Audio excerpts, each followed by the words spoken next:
Aku rindu engkau. Jalur keturunannya bukan orang biasa, dari keluarga bangsawan yang ternama. Tapi itu dulu, berabad-abad yang lalu, saat di masa kerajaan yang dulu. Kini ia hanya putra kiai, benar-benar kiai, bukan pengakuan seorang kiai di era masa kini. Ngaku kiai tapi tak berisi. Hidup dalam perjalanan mencari ilmu, membaca dan menelaah berbagai peristiwa, kejadian demi kejadian dari zaman prasejarah hingga di zaman ia berada, mencari makna yang tersembunyi untuk dipersembahkan pada bangsa dan negara. Saatnya telah tiba.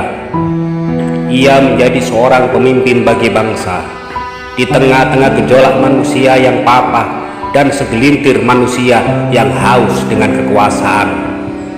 Tidak mudah menata negara besar Indonesia yang dihuni para mafia birokrasi, kapanpun bisa menjegal sana sini.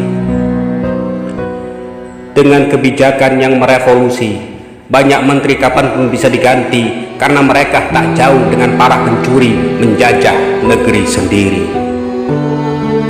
Mereka menjabat bukan karena cerdas, bukan karena segudang prestasi, tapi mengandalkan lobi-lobi hingga kadang rela mempengaruhi pada mereka yang ada dalam birokrasi, juga pada mereka yang mempunyai partai. Tak cukup hanya cerdas, tak cukup hanya punya ilmu, tak cukup hanya baik perilaku. Saat berada di tengah para bajingan yang tampak lugu, hingga akhirnya ia tersingkir oleh intrik politik waktu itu. Akhirnya ia pun tumbang dari kursi kepresidenan.